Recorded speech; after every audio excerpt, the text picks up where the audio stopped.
जोहार दोस्तों, आप सबका सरे पाठशाला में स्वागत है। और उम्मीद है कि झारखंड के जिस कोने में होंगे, जहां भी होंगे, आप बहुत मस्त होंगे, जबरदस्त होंगे और बहुत बेहतर तरीका से तैयारी कर रहे होंगे। दोस्तों, आज हम लोग एक बहुत ही महत्वपूर्ण टॉपिक के बारे में चर्चा करने वाले हैं। झारखंड उत्पाद सिपाही परीक्षा 2026। इसके बारे में हम लोग जानेंगे कि एग्जाम का डेट थोड़ा बढ़ा दिया गया है, कहाँ कहाँ एग्जाम का सेंटर होगा, कितने सारे परीक्षार्थी जो है पार्टिसिपेट करेंगे, पेपर 1, पेपर 2 और पेपर 3, आखिरी टाइम में हम लोग किस तरह रिवीजन मारेंगे कि आप लोग को जो है फाइनल सिलेक्शन हो जाए। और आपका जो है फाइनल सिलेक्शन कैसे, इसके बारे में हम लोग चर्चा करेंगे। कट ऑफ क्या हो सकता है, अंतिम समय में किस तरह का प्रयास करना चाहिए और क्या क्या हम गलती ना करें, इन सब चीजों को छोटा सा वीडियो है, बिना स्किप के देख रहे चर्चा करने वाले हैं। और जो भी बच्चे एग्जाम देंगे उनके लिए बहुत फायदेमंद है आज का सेशन। दोस्तों, सबसे पहले आप जानते ही होंगे कि परीक्षा का तिथि 22 मार्च को था, लेकिन सरहुल के कारण झारखंड सरकार जो है इसको 14 अप्रैल को कर दिया है। अब बहुत सारे बच्चों का मानना है कि 14 अप्रैल है, उस दिन अम्बेडकर जयंती एग्जाम नहीं होगा। ऐसा बिल्कुल ध्यान मत दीजिएगा, क्योंकि झारखंड सरकार जेपीएससी में कोरोना के टाइम में ले सकती है। तो आप एक दिन में एग्जाम कंडक्ट करना है तो कोई तरह का दिक्कत नहीं है, यानी आपका एग्जाम 14 अप्रैल को होगा, ये आप दिमाग में रख लीजिए बढ़िया से। परीक्षा सेंटर जो है 8 जगह बनाया गया है: रांची, खूंटी, रामगढ़, बोकारो, धनबाद, देवघर, दुमका, पूर्वी सिंहभूम। यानी झारखंड के 5 प्रमंडल में सभी जगह जो है पांचों प्रमंडल के जिलों को शामिल किया गया है: रांची, खूंटी, रामगढ़, बोकारो, धनबाद, देवघर, दुमका और पूर्वी सिंहभूम। अब ये जो एग्जाम होगा गांव में तो नहीं होगा, जहां आसपास जो सिटी है वहीं पे होगा। जैसे पूर्वी सिंहभूम है तो जमशेदपुर जो सिटी है उसका, वहां पे एग्जाम होगा। इस तरह करके ना ये 8 परीक्षा सेंटर झारखंड सरकार के द्वारा बनाया गया है। अब यहाँ देखिए परीक्षार्थियों की संख्या लगभग लगभग आपका 1.5 लाख के आसपास है, लेकिन इसमें उम्मीद है कि 1,25,000 के आसपास जो है बच्चे पहुंचने का उम्मीद रखा गया है। तो परीक्षा सेंटर जो है आपका 8 होगा। परीक्षार्थियों की संख्या 1.5 लाख है। 1.5 लाख में लगभग 1.25 लाख जो है बच्चे पहुंचेंगे। अब यह पेपर 1, पेपर 2, पेपर 3, अब सबको पता होगा, जो भी बच्चे जो एग्जाम देने वाले हैं सबको पता है कि क्या क्या होने वाला है यहाँ पे। बस आपको हम थोड़ा सा जो है गाइड कर दे रहे हैं कि आप एग्जाम हॉल में क्या क्या कर सकते हैं। यहाँ देखिए कि हिंदी और इंग्लिश, यहाँ हिंदी है 80 और इंग्लिश है 40, यानी 120 क्वेश्चन है। यहाँ पे आपको बहुत जो है अब दिमाग नहीं लगाना है।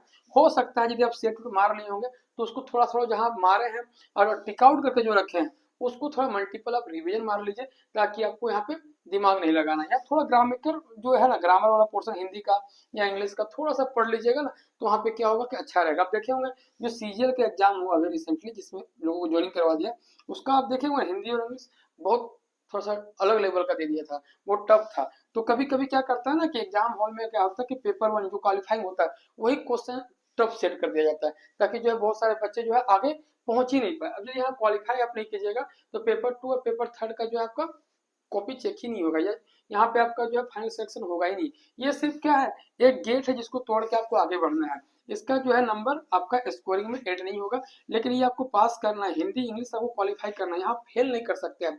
फेल कीजिएगा तो फिर आगे आपका कुछ काम देने वाला नहीं। तो ध्यान रखिएगा, यहाँ गलती किसी तरह से नहीं कीजिएगा। हो सके जितना मैक्सिमम जो है आप गलती कम मारे, क्योंकि आपको आ भी रहा होगा और कंफ्यूजन में है आप कि ए होगा कि बी होगा कि सी होगा डी होगा, तो उस कंफ्यूजन में क्वेश्चन को छोड़ देना है, वहां पे आपको बनाना नहीं है। ये सिर्फ क्वालिफाइंग ही है। तो यहाँ याद दिमाग में रखिएगा, कुछ यहाँ ज्यादा उथल पुथल वाला काम नहीं करना है, ज्यादा जो है हीरो बनने वाला काम नहीं करना है। काम आपको करना है पेपर 2 में जो 100 क्वेश्चन है। जानते होंगे सब, जितने सारे क्वेश्चन है, एक क्वेश्चन 3 नंबर का रहेगा, ये 100 क्वेश्चन है यानी 300 नंबर का रहेगा। अब ये जो आखिरी टाइम में आप क्या कर सकते हैं, जिसका सिलेबस कंप्लीट है, जो प्रैक्टिस सेट मार लिए होंगे, तो आप बिल्कुल प्रैक्टिस सेट आप मत मारिए। हो सके आप जितना हो सका मल्टीपल यहाँ पे रिवीजन मारिए। आप कोई एक भी सेट मत मारिए। अब सेट मारिएगा तो फिर आपको लगेगा यार ये तो मेरा पोर्शन नहीं हुआ है, ये मेरा छूट जा रहा है, मेरा स्कोर इतना कम आ रहा है। तो कहीं ना कहीं आप जो है ना, अब थोड़ा सा आप जो है उदास हो जाइएगा, फिर यहाँ पे आपका जो है मोरल डाउन हो जाएगा। तो यहाँ पे आपको सेट नहीं मारना है। जितना सारा आप काम कर चुके हैं उन सब कामों को क्या कीजिए, रिवीजन मारिए। एक ही काम कीजिए, मल्टीपल रिवीजन, मल्टीपल रिवीजन। या फिर आप जो शॉर्ट नोट्स बना के रखोगे या नोट्स बना के रखोगे उसको बार बार बार बार पढ़िए, बहुत टाइम है, आराम से आप पढ़ सकते हैं। देख रहे हैं यहाँ पे आपका 22 मार्च से लेकर 14 अप्रैल, यानी लगभग लगभग आपके पास ना कि आपका यदि 22 मार्च को ही एग्जाम कंडक्ट करता तो यहाँ 8 और यहाँ 14, मतलब आपका 22-23 दिन, या 22 नहीं मानिए ना कि भाई मेरे पास 20 ही दिन बचा है, तो 20 दिन आपको एक्स्ट्रा मिल गया। तो ये 20 दिन में आप क्या कर सकते हैं, जितना सारा लैंग्वेज का जो भी आपको लगता है, ग्रामर वाला एकदम याद रखिएगा, जो व्याकरण वाला पोर्शन है एकदम जितना हो सके रट लीजिए। दूसरा हो जाएगा कि आपका जो लेखक परिचय होता है, वहां देखिएगा ना हमेशा वो थोड़ा सा दिक्कत करता है बच्चा लोग को। जो लेखक वाला जो होता है ना कि इस लेखक का जन्म कब हुआ, क्या क्या कृति की रचना की है, ये कविता कौन लिखा है, ये कहानी कौन लिखा है, तो ये लेखक जो है कहानी यार ये सब जो है आप करके रखिएगा। एक व्याकरण, एक लेखक और कहानी के मुख्य पात्र जो बोल देगा ना कि ये कहानी के पात्र का क्या नाम है, तो उन सब चीजों को थोड़ा सा ना लेआउट टाइप करके आपको पढ़ लेना। ज्यादा यहाँ विद्वान बनने वाला अब काम नहीं करना, जो आप काम कर चुके हैं उसी को मल्टीपल 3 4 5 बार रिवीजन मार दीजिए, बस आपका यहाँ काम खत्म हो गया। अब देखिए जीएस, तो यहाँ पे ना थोड़ा करंट अफेयर्स तो पढ़ लीजिएगा। अभी नहीं कि यहाँ करंट अफेयर्स मार्च कर अप्रैल का पढ़िएगा, ये गलती मत कीजिएगा। फरवरी तक का ही करंट अफेयर्स आप पढ़िएगा। हो सकता है अब देखिए 22 मार्च को एग्जाम होता, तो मार्च का तो करंट अफेयर्स पूछता नहीं, वो पूछेगा फरवरी तक का ही। तो यहाँ याद रख लीजिएगा कि आप फरवरी तक, हो सकता है कि 1 साल तक, यानी फरवरी 2025 से लेके 2026 तक, यानी 1 साल का जो करंट अफेयर्स है ना, पूरा यहाँ पे काम नहीं करना, हल्का सा मल्टीपल रिवीजन मार लेना है। पूरा वीडियो देखने के चक्कर में नहीं रहना है, तो वीडियो देखिएगा खाली करंट अफेयर घुस जाएगा दिमाग में, ऐसा नहीं। जो आपके पास नोट्स है, जो मार्केट से बुक आप खरीद के लाए, उसको थोड़ा सा ना पढ़ लेना है, ताकि दिमाग में चले कि कौन मंत्री कहाँ का है, मोदी जी को भी कौन कौन सा अवार्ड मिला है। तो इन सब चीजों को जो है थोड़ा जान लेना है कि पद्मश्री किनको मिला है, शायद अकादमी अवार्ड किसको मिला है, इन सब चीजों को थोड़ा सा देख लेना है करंट अफेयर्स में। जीएस में आपको बहुत पहले बता चुके हैं, बहुत सारे बच्चों को बताते भी हैं कि जीएस में यदि आपके पास लूसेंट है, अभी अभी जो कम टाइम के लिए बोल रहा है, यदि आपके पास लूसेंट है, हिस्ट्री, ज्योग्राफी, पॉलिटी, इकोनॉमिक्स, ये 4 सेक्शन है यहाँ पे जीएस में। इसमें क्या करना है ना, जो रेड कलर का देखते होंगे ना, जो बना बना के रखा है, कॉलम में डाल के रखा है, तो उन सब कॉलम को ना एक बार पढ़ लीजिए, क्योंकि अब ना ये बहुत बड़ा एग्जाम नहीं है एक्साइज कांस्टेबल, यहाँ पे डायरेक्ट क्वेश्चन पूछता है। यहाँ पे आपको बहुत रेयर रहेगा जहाँ मिलाने के लिए देगा, मिलाने के लिए देगा तो कॉमन कॉमन चीज देगा, बहुत टफ नहीं देगा। तो यहाँ पे क्या कीजिएगा, जो आपका देखते हैं ना कोना में या रेड कलर में या फिर इस तरह गोल घेर के दिया हुआ है लूसेंट का, उसको ना एक बार थोड़ा सा पढ़ लीजिए। पढ़ने से क्या होगा कि आपका दिमाग में चलेगा, चलेगा तो वहाँ पे स्कोर ज्यादा होगा, गलती कम होगा। तो ये थोड़ा काम जीएस में कर लीजिए। देखिए झारखंड जीके में ना, झारखंड जीके में करंट अफेयर्स बिल्कुल पढ़ के जाइएगा। करंट अफेयर्स क्या हो जाएगा, करंट अफेयर्स में कौन मंत्री अभी कहाँ कहाँ है, याद रखिएगा कि कौन कौन मंत्री बने हैं। अभी जो विधानसभा चुनाव हुआ था उसमें कितने महिला मंत्री बने हैं, उसमें जो है कितने महिला जो है चुन के आई है एमएलए, अभी पहली बार जो है एमएलए कौन बना, सबसे कम उम्र का एमएलए कौन है, कहाँ का एमएलए कौन है, ये सब क्वेश्चन है, उसका पेरेंट क्वेश्चन है करंट अफेयर्स में झारखंड जीके का। तो उसको थोड़ा जान लीजिएगा। जनजाति से क्वेश्चन हमेशा पूछता है, जनजाति, तो जनजाति के बारे में जान लीजिएगा। बधु मूल्य वगैरह जो होता है, संथाल जनजाति झारखंड में कितना परसेंट है, आपका जो है कौन सी जनजाति झारखंड में ही पाई जाती है, इस तरह क्वेश्चन पूछ देगा। और मिसलेनियस, विविध, विविध वाला पोर्शन आप देखिए होंगे किताब में, तो विविध वाला ना पूरा पूरी एकदम रिवीजन मार के जाइए। विविध से ज्यादा क्वेश्चन पूछता है। एक जनजाति हो गया, एक विविध हो गया, विद्रोह वगैरह थोड़ा देख लीजिएगा कि कौन कौन विद्रोह कब हुआ, ढाल विद्रोह कब हुआ। फिर आप ना थोड़ा सा झील और जलप्रपात, ये जलप्रपात से ना हर एक एग्जाम में क्वेश्चन रहता है। जल प्रपात अब देखते होंगे ना कि मोतीझरा जलप्रपात कहाँ है, रेमिक्स कहाँ है, पंगुरा कहाँ है, इस तरह का ना जलप्रपात को ना एक बार पढ़ लीजिए। 50-60 जलप्रपात है, उसको मल्टीपल रिवीजन ही मार लीजिए। जलप्रपात को थोड़ा सा यहाँ पढ़ लीजिएगा तो ये सब काम हो जाएगा। आजकल ना थोड़ा योजना से क्वेश्चन पूछने लगा है, यदि योजना आप पढ़ पाते हैं, जो भी योजना, जितने सारी योजना है, मैं मुश्किल से ना 25 से 30 योजना होगा जो बहुत बड़े एग्जाम में पूछता है। तो जो जो मेन मेन योजना है, जैसे जोहार योजना, इसके बारे में थोड़ा जान लीजिए। मुख्यमंत्री कन्यादान योजना, ये थोड़ा देख लीजिए। बिरसा मुंडा छात्रवृत्ति योजना, तो ये जो योजना है, थोड़ा योजना जो है डायरेक्ट क्वेश्चन पूछ देगा झारखंड में। तो झारखंड में कुछ ज्यादा नहीं करना, विद्रोह वगैरह हो गया, ये झारखंड निर्माण आंदोलन जो हो गया, उसके बारे में हल्का सा जान लीजिए। पॉलिटी 10-12 पेज का पॉलिटी है, उसको थोड़ा सा पढ़ लीजिएगा तो बढ़िया रहेगा। आपका जो है ज्योग्राफी में थोड़ा देख लीजिएगा, जलप्रपात वगैरह जो है, कौन सा जो है आपका जीव अभ्यारण्य कहाँ पे है, इसको थोड़ा सा देख लीजिएगा। और थोड़ा आपका जो है इकोनॉमिक्स में थोड़ा देख लीजिएगा आप लोग की योजना वगैरह के बारे में। तो यहाँ ज्यादा नहीं पढ़ना, हल्का हल्का जो है रिवीजन मार के रखना। बहुत ज्यादा यहाँ पढ़ने के चक्कर में रहिएगा तो फिर खत्म ही नहीं होगा, फिर रिवीजन नहीं मार पाइएगा। तो ज्यादा नहीं पढ़ना है, हल्का सा रिवीजन मार के जाना है, ताकि आप यहाँ बहुत सारा ना कोचिंग वाला को बोलेगा ये वीवीआई है, ये वीवीआई है, ऐसा कुछ नहीं होता है। वीवीआई कुछ नहीं होता है। वीवीआई आपको एक ही क्वेश्चन के बारे में बोलेगा, लेकिन उससे थोड़ी होगा। बोल देगा कि मान के चलिए मोतीझरा जलप्रपात जो है वीवीआई, सपोज दैट। अब मोतीझरा नहीं पूछा तो पूछ दिया रिमिक्स, पूछ दिया पंगुरा, तो क्या कीजिएगा। तो ऐसा नहीं है, जलप्रपात ही इंपॉर्टेंट है, तो पूरा जलप्रपात ही रख लीजिए ना, क्या दिक्कत है आपको। देखिए साइंस, साइंस में तो आप जानते होंगे फिजिक्स, केमिस्ट्री, बायो, ये तो है। थोड़ा सा ना फिजिक्स, केमिस्ट्री, बायो के अलावा जो आपको ना पर्यावरण जो वाला होता है, जो एनवायरमेंटल वाला होता है, थोड़ा उसको देख लीजिएगा। और साइंस एंड टेक, आजकल ना साइंस एंड टेक और इन्वायरमेंटल से ज्यादा क्वेश्चन पूछता है केमिस्ट्री के बजाय। तो थोड़ा सा फिजिक्स केमिस्ट्री बायो के साथ साथ पर्यावरण और साइंस एंड टेक अभी आपके पास टाइम है तो थोड़ा सा पढ़ लीजिएगा तो ज्यादा बेहतर रहेगा। मैथ में आपको ज्यादा यहाँ पढ़ना नहीं है।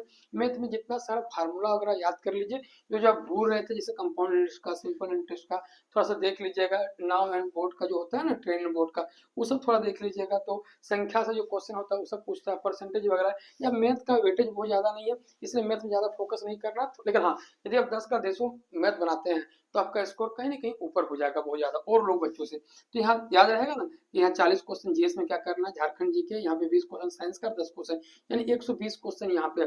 कोशिश कीजिएगा कि कम से कम आपका कटअप यहाँ पे ये दोनों मिला के ना, कि आपका लैंग्वेज और आपका ये पेपर थर्ड, ये सब मिला के आपका कम से कम ना 65 के आसपास जो है कटअप आप पहुंचा दीजिएगा। मिनिमम बता रहे कि 65 के आसपास जो है कटअप वहां पहुंचा दीजिएगा। तो ये आपको जो है पेपर 1, पेपर 2 और पेपर थर्ड में काम करना है। अब देखिए हम लोग थोड़ा चर्चा कर लेते हैं फाइनल सिलेक्शन कैसे होगा। तो फाइनल सिलेक्शन यहाँ एक चीज तो आप समझ लीजिए कि जिसके पास धैर्य है, अभी अभी जो धैर्य के साथ रह लिया, जो थोड़ा दिमाग नहीं लगाया, लालच में नहीं गया, जो प्रैक्टिस सेट मारना थोड़ा बंद कर दिया गया, और जो थोड़ा सा रिवीजन मार रहा है, अपने ऊपर काम कर रहा है, उसका ना फाइनल सिलेक्शन हो जाएगा। क्योंकि बहुत सारे बच्चे ना पढ़ना छोड़ देते बीच में कि एग्जाम नहीं होगा, झारखंड सरकार एग्जाम नहीं लेता है। तो इस चक्कर में क्या है, बहुत सारे बच्चे जो है डेमोराइज होंगे और पढ़े नहीं। पढ़े कब, जब एग्जाम का डेट दिया तब फिर से वो रिस्टार्ट किया, फिर से पढ़ना शुरू किया। लेकिन जो बच्चे कंटिन्यू रह गया ना, उनका तैयारी कहीं ना कहीं बहुत बेहतर हो गया है। तो आप लोग थोड़ा सा क्या कीजिएगा कि फाइनल सिलेक्शन जिनका भी होगा ना, वो देखिए कंटिन्यू बेसिस पे पढ़ ही रहे होंगे, भले कम ही नंबर उनका आ रहा होगा लेकिन शुरू से लेकर लास्ट तक वो पढ़ रहे होंगे। तो आप लोग को यही काम करना है कि थोड़ा धैर्य रखना, शांत रहना, वहाँ पे एग्जाम में ज्यादा दिमाग नहीं लगाना। कटअप क्या रहेगा, कटअप आपको बोल दिया 65% के आसपास आपका कटअप चल जाएगा, मिनिमम बता रहे हैं। इससे ज्यादा ही जा सकता है, कम तो जाएगा नहीं। अब देखिए यहाँ ना लैंग्वेज में ना बहुत सारे बच्चे जो है 80 के आसपास स्कोर कर देते हैं। तो सोच रहे हैं 80 से ज्यादा ही लाने का प्रयास कीजिएगा, क्योंकि लैंग्वेज में नंबर ज्यादा ही आता है, उससे कम तो आएगा नहीं। तो 80 प्लस ही आप इसको यहाँ पे कर दीजिएगा। और यहाँ जो है ना पेपर थर्ड में कम से कम देखिए ना 120 का 65% कितना होता है देख लीजिए। तो हो जाएगा आपका 12 25 60, हाथ में 6, 12 छक्का 72, 6 78, मैंने आपका लगभग लगभग 78 नंबर।